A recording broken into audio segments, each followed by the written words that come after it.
जाने मन जाने मन जाने मन जाने मन चुपके सारी दुनिया से छुपके तुमने ऐसी बात कही दिल मेरा खो गया। न जाने कब प्यार हो गया सनम इकरार हो गया। जाने मन चुपके सारी दुनिया से छुपके तुमने ऐसी बात कही दिल मेरा खो गया। न जाने कब प्यार हो गया सनम इकरार हो गया। Hello friends, this is Vijay Raj Pushp and welcome to learner eyes by VRP. तो आइए आज हम लोग जानते हैं पर्सनालिटी टेस्ट, व्यक्तित्व परीक्षण के बारे में। सबसे पहले आपको पता होगा कि व्यक्तित्व होता क्या है। व्यक्तित्व का मतलब केवल बाहरी रूपरेखा से नहीं होती है और केवल सुंदर दिखना ही आपका व्यक्तित्व नहीं होता है। व्यक्तित्व का अर्थ होता है कि आपका सर्वांगीण विकास होना चाहिए, चाहे वह संज्ञानात्मक हो, संवेगात्मक हो, सामाजिक हो, भाषाई हो, चारित्रिक हो, या सभी तरह के जब विकास होते हैं तो हम लोग कहते हैं कि आपका एक सर्वांगीण विकास हुआ और हम कहते हैं कि उसका व्यक्तित्व जो है अच्छा है। न केवल किसी एक चीज को देखकर ही हम उसका व्यक्तित्व विकास के बारे में बात कर सकते हैं। लेकिन जब सवाल उठा कि जब विभिन्न प्रकार के बच्चे आपके सामने हैं तो हम किस प्रकार से उसके व्यक्तित्व का परीक्षण करें, कैसे जांचें, कौन सा विधि है, तो मनोवैज्ञानिकों ने अलग अलग तरीके का व्यक्तित्व परीक्षण का एक विधि दिया। सबसे पहले समझिएगा कि यह जो विधि था अब दो तरीके से किया गया। एक था जिसमें बच्चों को कुछ सामग्री दी गई और उसके बाद उसका जांच किया गया, और एक था कि अंदाज पर ही ऐसे ही बता दिया। जैसे मान लीजिए कि आपके बारे में कोई कह देता है कि तुम जो हो बहुत शरारती हो, तुम अच्छे नहीं हो, तुम बेकार हो, तो क्या हुआ, ये जो बताओ। हम लोग तो पूछते हैं कि बताइए आप किस आधार पर कर रहे, कुछ तो आपके पास प्रूफ होगा या आपके पास कुछ न कुछ सामग्री होगा जिसके आधार पर आप हमें इस प्रकार का कर रहे हैं। तो जो ऐसे ही आकर कह देता है तो वह हमारा कहलाता है वह अप्रक्षेपण, गैर प्रक्षेपण, निरप्रक्षेपण या नॉन प्रोजेक्ट उसको कहते हैं। लेकिन जब कोई किसी कह सकते हैं कि प्रोजेक्ट के माध्यम से, सामग्री के माध्यम से, और तब हमारी जांच करके बताता है कि आपका व्यक्तित्व कैसा है, तो उसे हम कहते हैं प्रक्षेपण विधि यानी प्रोजेक्ट मेथड। तो ये तो अंदाज पर बता रहा है, जो मन आया सो बोल दिया, तो इसका तो कोई और विधि हो ही नहीं सकता है। लेकिन इसमें तो आपको कुछ दिया जा रहा है। जैसे अगर हम बात करें रोडसा स्याही मेथड की, रोडसा एक मनोवैज्ञानिक थे, उन्होंने इस विधि को दिया, इसीलिए इसे रोडसा स्याही धब्बा परीक्षण के नाम से भी जाना जाता है। ये क्या होता है, तो इस प्रकार का जो परीक्षण होता है उसमें रोडसा महोदय ने 10 कार्ड लिए, और ये बात कब की है, 1921 ईस्वी के। और उन्होंने क्या किया, इस 10 कार्ड में से 5 जो कार्ड था उसको किस रंग का लिया, काला रंग का लिया। उसमें से 2 जो लिए उन्होंने काला या लाल रंग का था, और एक उसके बाद 2 और उन्होंने लिया वह अनेकों कलर के थे, यानी कई रंग के उस पर रंग उपस्थित थे। और एक जो उन्होंने कार्ड लिया वह सिंपल रखा, सिंपल यानी बिल्कुल सादा रखा। अब क्या हुआ, बच्चों में अब वितरित किया गया कार्ड को, तो देखा कि वितरित करने से पहले क्या किया गया कि रोडसा महोदय ने स्याही यानी इंक लिया और उस पर छींट दिया सभी कार्ड पर, केवल सिंपल कार्ड को अलग रखा।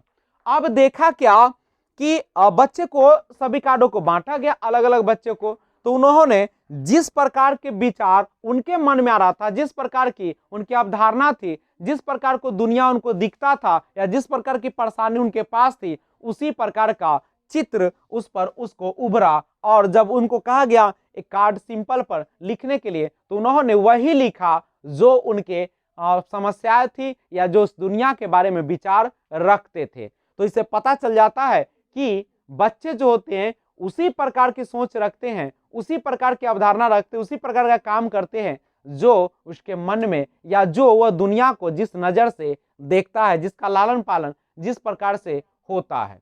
अब गौर कीजिएगा, तो ये हो गया रोडसा का परीक्षण। दूसरा परीक्षण आया, और दूसरा परीक्षण क्या था, विषय आत्मबोध परीक्षण, ये क्या था इसके बारे में जानिएगा। तो यह जो था थोड़ा सा हटकर था। इसमें क्या था विषय आत्मबोध परीक्षण में, इसको सबसे पहले करने वाले थे, उसका नाम था मॉर्गन मूरे। इन्होंने क्या किए कि ये 31 कार्ड लिए और इसमें से पहले 20 कार्ड को उठाए और 20 कार्ड में से 19 कार्ड पर चित्र बना हुआ था और एक कार्ड जो उन्होंने लिया उसको सिंपल रखा। अब सोचिएगा, इसमें महिला और पुरुष को भी दिया गया था 10-10 कार्ड। तो सुनिएगा, इसमें क्या था कि 19 कार्ड जो था इस चित्र बने, इसमें चित्र बना था, उसमें स्याही का धब्बा था।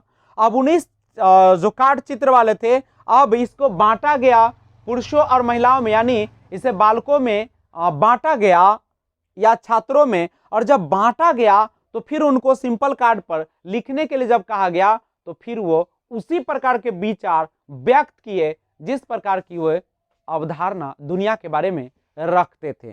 तो इससे भी उसके व्यक्तित्व का परीक्षण हो गया कि वो किस प्रकार का व्यक्तित्व है।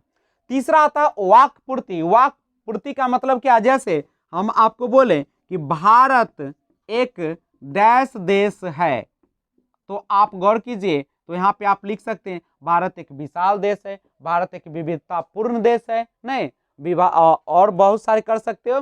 तो इस तरीके से एक वाक्य दी जाती है और बीच में भरने के लिए दिया जाता है, और जिसके माध्यम से भी हम उसके व्यक्तित्व का परीक्षण कर लेते हैं कि वो किस प्रकार का सोच रखता है। नहीं, जिस प्रकार का सोच होगा उस प्रकार के वाक्य को यहाँ पे पूर्ति कर देगा। चौथा दिया बाल प्रसंगात्मक पशु, बाल प्रसंगात्मक। इसमें क्या था, तो इसमें बच्चे को दो तरीके के चित्र दिए गए, पशु के या किसके, पक्षी के, और उसमें विभिन्न प्रकार के पशुओं के दृश्यों को बच्चे के सामने पेश किया गया, दिखाया गया। जैसे दिखाया गया कि एक माँ जो है अपने बेटे या बेटी के साथ चिपकी हुई है, या दिखाया गया कि एक घोड़ा है जिस पर कुछ दूसरे जानवर जो है उस पर चढ़े हुए हैं। तो इस तरीके से बहुत सारे चित्र दिखाया गया। उसके बाद और पशु को भी दिखाया गया कि एक माँ जो है पशु वह अपने बच्चे को दूध पिला रही है या वह अपने मुंह से उसको घास दे रही है। तो इस प्रकार के बहुत सारे जब चित्र को देखा और तब बच्चे को ऐसा कर देखा गया क्या कि बच्चा जो है से क्या कर रहा था कि बच्चा जो उसी प्रकार का बिहेव घर पे भी आकर कर रहा था, यानी अपने पिता को घोड़ा बनने के लिए कहकर और ऊपर से चढ़कर वह चलने लगा। यानी जिस तरीके के पिक्चर को देखा वैसा ही एक्ट अपने जीवन में भी करने लगा। अब समझिएगा, एक है अगला नाटक विधि के माध्यम से भी हम व्यक्तित्व का परीक्षण कर सकते। कैसे कीजिएगा, नाटक विधि में क्या था, बच्चों को विभिन्न प्रकार के रोल मॉडल का या विभिन्न प्रकार के नाटक के लिए करने के लिए कहा गया। तो बच्चे ने अपने व्यक्तित्व के अनुसार, अपने कह सकते आंतरिक क्षमता के अनुसार उसे पेश किया। जैसे मान लीजिए किसी व्यक्ति को किसी बच्चा को दिया गया महाराणा प्रताप का रोल अदा करने के लिए, तो महाराणा प्रताप तो काफी जोशीला और काफी ताकतवर इंसान थे, उनकी बोली में दम था। तो जो शर्मीले किस्म का बच्चा था वह उसको शर्मा कर ही उसे पेश कर दिया, उसका रोल किया, या वह बोल नहीं पा रहा था उस ढंग से, तो उसे पता चला कि ये बच्चा शर्मीले किस्म का है या इसका व्यक्तित्व किस प्रकार से है। जब किसी बच्चे को कृष्ण का रोल करने के लिए दिया गया तो वह उस तरीके से अपने अंदर जो एक भावना होती है उसको व्यक्त नहीं कर पाया, तो उसे भी पता चल गया कि किस प्रकार का व्यक्तित्व है। तो इन सारे विधियों से हमें किसी भी बच्चे का व्यक्तित्व का परीक्षण आसानी से कर सकते हैं। तो मिलते हैं फिर एक और बेहतरीन वीडियो के साथ। अगर आप नए व्यूअर्स हैं तो इस चैनल को सब्सक्राइब कर ले और बेल आइकन को ऑल पे जरूर प्रेस करें, ताकि जब भी वीडियो अपलोड करूं आपको सबसे पहले सूचना मिले। Thanks for watching, keep watching. हाँ, एक और सूचना है आपको, शिक्षक दिवस की हार्दिक शुभकामनाओं के साथ मैं आज विदा लेता हूं।